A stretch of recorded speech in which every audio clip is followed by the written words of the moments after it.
इस एक्टिविटी का मकसद है बच्चों को बिज़नेस के बारे में बताना, बिज़नेस के असूलों के बारे में बताना और एक एक्सपीरियंस से उनको गुजार के बिज़नेस के असूलों के बारे में वो एक्सपीरियंस कराना कि क्या चीज़ काम करती है, क्या चीज़ काम नहीं करती। इस एक्टिविटी के लिए आपने बच्चों को 5-5 के ग्रुप्स में डिवाइड करना है, उनको मार्कर्स देने हैं और चार्ट पेपर देने हैं। अब आपने बच्चों को बताना है कि ये जो उनका ग्रुप है ये एक कंपनी है। आपने उनको ये नहीं बताना कि ये कंपनी क्या करती है। बच्चों को कहना है कि ये एक कंपनी है। अब आप लोग डिसाइड करें, ग्रुप डिसाइड करें कि आपकी कंपनी क्या चीज़ बेचती है, आपकी कंपनी क्या है, आपका प्रोडक्ट क्या है। इस काम के लिए आप बच्चों को 5 मिनट का टाइम देंगे। उसके बाद बच्चों से डिस्कशन करेंगे, आपकी कंपनी क्या करती है, आपकी कंपनी क्या बनाती है, आपकी कंपनी क्या बनाती है। ये डिस्कशन जब हो जाए उसके बाद आपने उनको अब लेमनेड की तरफ लेके आना है। अब आपने उनको बताना है कि आप सब ने, जितने भी लोग हैं, जितने भी ग्रुप्स हैं, आप लोगों ने एक प्रोडक्ट बनाना है लेमनेड। अब उस लेमनेड जो आपने बनाना है उसकी कंपनी है आपकी, और उस कंपनी का एक ब्रांड नेम डिसाइड करना है। यानी कि ये 5 लोग हैं, 5 लोगों ने लेमनेड बनाना है। लेमनेड बनाने की जो कंपनी है उसका नाम क्या होगा, इसके लिए आपने उनको 5 से 10 मिनट का टाइम दे देना है। उसके बाद आप बच्चों से कहेंगे कि अब जो आपने कंपनी का नाम भी सोच लिया, लेमनेड भी सोच लिया, अब आपने ये डिसाइड करना है, अब आपने सोचना है कि कौन सा बंदा क्या काम करेगा, और उस चार्ट पेपर पे उस बंदे का नाम और उसका काम लिख दें। 5 लोग हैं अगर एक ग्रुप में, तो कौन सा बंदा पैसे जमा करेगा, कौन सा बंदा सामान लेके आएगा, कौन सा बंदा लेमनेड बनाएगा, कौन सा बंदा मार्केटिंग करेगा, यानी दूसरे लोगों में अपने प्रोडक्ट को मशहूर करेगा। तो ये टास्क डिवाइड करने, यानी लेबर, डिवीजन ऑफ लेबर कर लें।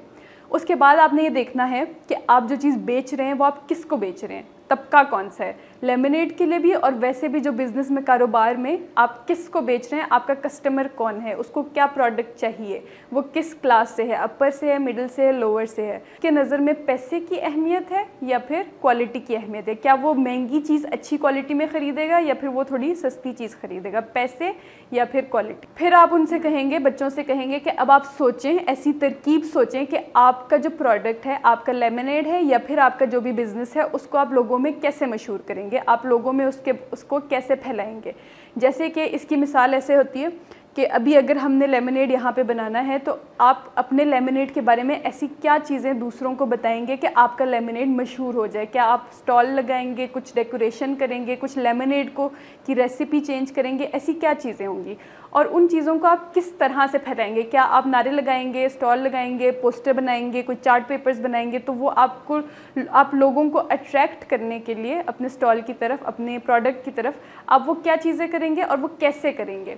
इसके अलावा जब हम दूसरी बिज़नेस की दुनिया में जाते हैं, यानी लेमनेड से बाहर की दुनिया में, तो आप कौन से प्लेटफॉर्म्स इस्तेमाल कर सकते हैं। आप सोशल मीडिया पे जा सकते हैं, अखबारों में शाया कर सकते हैं, पोस्टर्स दे सकते हैं, लोगों को पैम्फलेट्स दे सकते हैं। तो आप अपने प्रोडक्ट को कैसे मशहूर करेंगे। अब बच्चों को 5 मिनट का टाइम दें ये सब कुछ सोचने के लिए। वो जब ये सब कुछ सोच लें, अपनी कंपनी में अपने लोगों के बीच में डिस्कस कर लें। अगला काम आपने उनको ये देना है कि ये जो प्रोडक्ट वो बना रहे हैं इसके लिए पैसा कहाँ से आएगा, पैसा कहाँ से आएगा, कितना आएगा, ये डिसाइड कर लेंगे। उसके बाद आप बच्चों से पूछेंगे कि जिन लोगों को वो बेच रहे हैं उन लोगों की क़ुव्वत ख़रीद क्या है, वो कितना ख़रीद सकते हैं और कितने में ख़रीद सकते हैं। तो बच्चे अपना मुनाफा साइड पे करके, यानी अपने मुनाफे के मुताबिक उसकी कीमत उसी हिसाब से रखेंगे। अगर क़ुव्वत ख़रीद ज़्यादा है तो वो थोड़ा सा महंगा बेच सकते हैं, अगर कम है तो उसको कम करेंगे। इसी तरह मौसम का भी एक बहुत असर आता है इस बिज़नेस में, ख़ास तौर पर लेमनेड के बिज़नेस में। क्या सर्दियों में लोग लेमनेड ज़्यादा ख़रीदेंगे या गर्मियों में ज़्यादा ख़रीदेंगे। तो जो आपका प्रोडक्ट है वो कौन लेगा, कैसे लेगा, किस मौसम में लेगा, किस तरह से लेगा, ये सब कुछ आपने बच्चों को समझानी है। अब हम बात करते हैं पैसों की।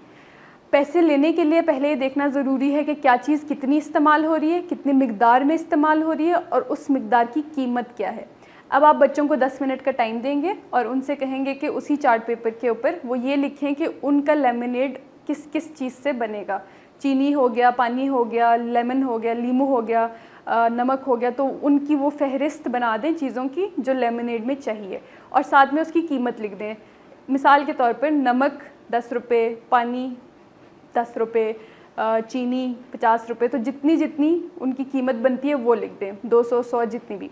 उस सब को वो प्लस कर लें और देख लें कि उनका टोटल ख़र्चा कितना है। मिसाल के तौर पर उनका टोटल ख़र्चा है 1200। अब उनको पता चल गई कि उनकी टोटल कीमत कितनी है जो उनको चाहिए। अब उन्होंने उस कीमत को लाना है, यानी उस पैसे को कहीं से लाना है। आपने उनको 5 मिनट इस काम के लिए दे दिए थे, अब अगले 5 मिनट आपने उनको इस काम के लिए देने हैं कि वो पैसे कहीं से इकट्ठे करें उस काम के लिए। अब आप उनसे कहें कि आपके पास जो हलाल ज़रिया है उससे पैसे इकट्ठे कर लें। होगा ये कि वो आपस में एक दूसरे का चंदा करके तो वो पैसे इकट्ठे करेंगे, और आपने जो प्रोडक्ट है उसको इतना रखना है कि उसका जो रॉ मटेरियल है जो उसको बनाने के लिए चाहिए चीज़ें, वो इतना हो कि उन बच्चों के लेवल से थोड़ा सा ऊपर चला जाए, यानी पैसे थोड़े से ऊपर चले जाएं। फिर आप उनको ये प्रपोज़ करेंगे कि अच्छा आपके पैसे पूरे नहीं हो रहे, ऐसा करता हूँ मैं आपको 100, 200, 300, 400 लोन दे देता हूँ, तो आप अभी मुझसे लोन ले लें, अपने बिज़नेस में डालें, और उसके बाद जब आपका बिज़नेस चल जाए, आप ये ग्लासेस बेच दें, तो उसके बाद आप मुझे मेरे पैसे वापस कर दें। तो आपने अपनी इन्वेस्टमेंट उन बच्चों को लोन के तौर पे देनी है। बच्चों को आपने ग्रुप्स में डिवाइड कर लिया था। अब आपके पास जो चीज़ें आप घर से लेके आए थे, जो रॉ मटेरियल था, वो आपने बच्चों को तकसीम करना है। हर ग्रुप से कहना है कि कम से कम 2 या 3 लेमनेड की तरकीबें, डिफरेंट रेसिपीज़ ट्राई करें। वो जब ट्राई कर लें तो उनसे कहें कि उनका जो एक बेस्ट उनकी रेसिपी थी उसको देखें कि उसमें कितना ख़र्चा हुआ और उस खर्चे के साथ साथ वो कितना मुनाफा चाहते हैं, तो उस हिसाब से उस एक कप की प्राइस डिसाइड कर लें।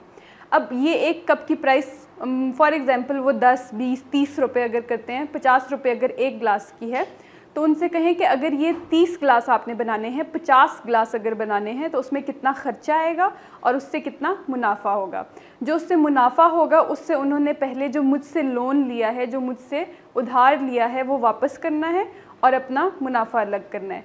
अब इसमें एक बात जो आपने उनको बहुत इम्पॉर्टेंट समझानी है वो ये कि एक टाइम पे सारा लोन बेशक ना दें। जो उनका मुनाफा हुआ है उससे एक टाइम पे थोड़ा सा लोन दे दें, बाकी का जो उनके पास पैसे बचे हैं वो बिज़नेस में लगाएं। नेक्स्ट टाइम फिर ऐसे करें कि जो मुनाफा हो उसमें से थोड़ा सा लोन वापस कर दें और फिर अगले पैसे दोबारा बिज़नेस में लगा दें।